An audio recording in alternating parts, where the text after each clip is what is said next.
झुंजार 137 news उस्मानाबादमध्ये व ब्लॉगमध्ये आपलं सर्वांचं स्वागत आहे. मी आप्पासाहेब शिरसाटे आपणास देत आहे दिनांक 13 जुलै 2026च्या धाराशिव, उस्मानाबाद व परिसरातील 10 ठळक घडामोडी. मुख्यमंत्री देवेंद्र फडणवीस यांनी केली विधानसभेत शेतकरी व महात्मा फुले विकास महामंडळाच्या 2 लाखापर्यंतच्या कर्जाची माफीची घोषणा. नियमित भरणा करणाऱ्यांना मोठा दिलासा. कळंब शहरात 2 परिचारिकांची फ्रुटी पिल्यानंतर विषबाधा व एकीवर उपजिल्हा रुग्णालय कळंब येथे तर दुसरीवर वैद्यकीय महाविद्यालय अंबाजोगाई येथे उपचार सुरू. कळंब शहरात उडाली फ्रुटीविषयी धांदल. पुणे हैदराबाद महामार्गावर फुलवाडी पाटीजवळ आराम करण्यासाठी थांबलेल्या प्रवाशाला लुटून 1,65,000 रुपये मुद्देमाल लुटून पळवला. नळदुर्ग पोलिसांनी वेगात चक्र फिरवून सोलापुरातील एका आरोपीला केले जेरबंद. धाराशिव शहर पोलिसांची धडाकेबाज केली कारवाई.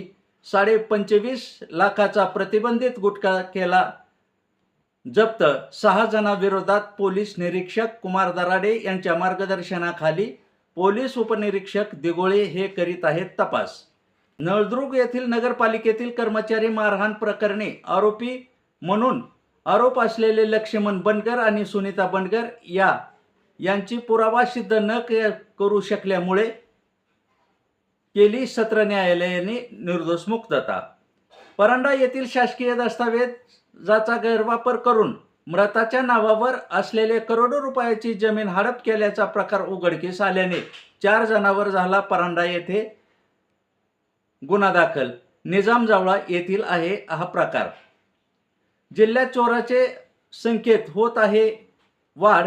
तुळजापूर तालुक्यात कात्री येथे गावातील बंद घराचे कुलूप तोडून 75,000चे दागिने लंपास करताना शेजाऱ्याची मोटरसायकलही पळवली.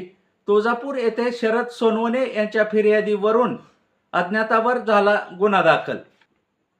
आषाढी यात्रेसाठी परिवहन महामंडळाच्या पंढरपूर यात्रेसाठी 5,500 बस सोडणार.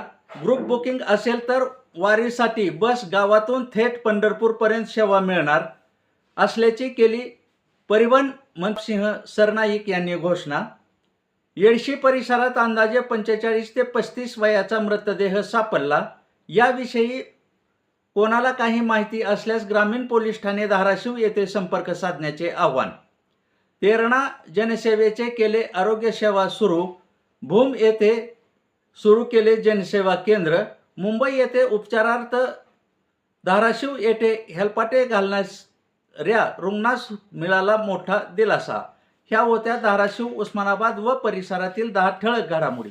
अशाच घडामोडी पाहण्यासाठी झुंजार 137 न्यूज लाईक करा, शेअर करा, सबस्क्राईब करा. तसेच बेल आयकन दाबायला विसरू नका.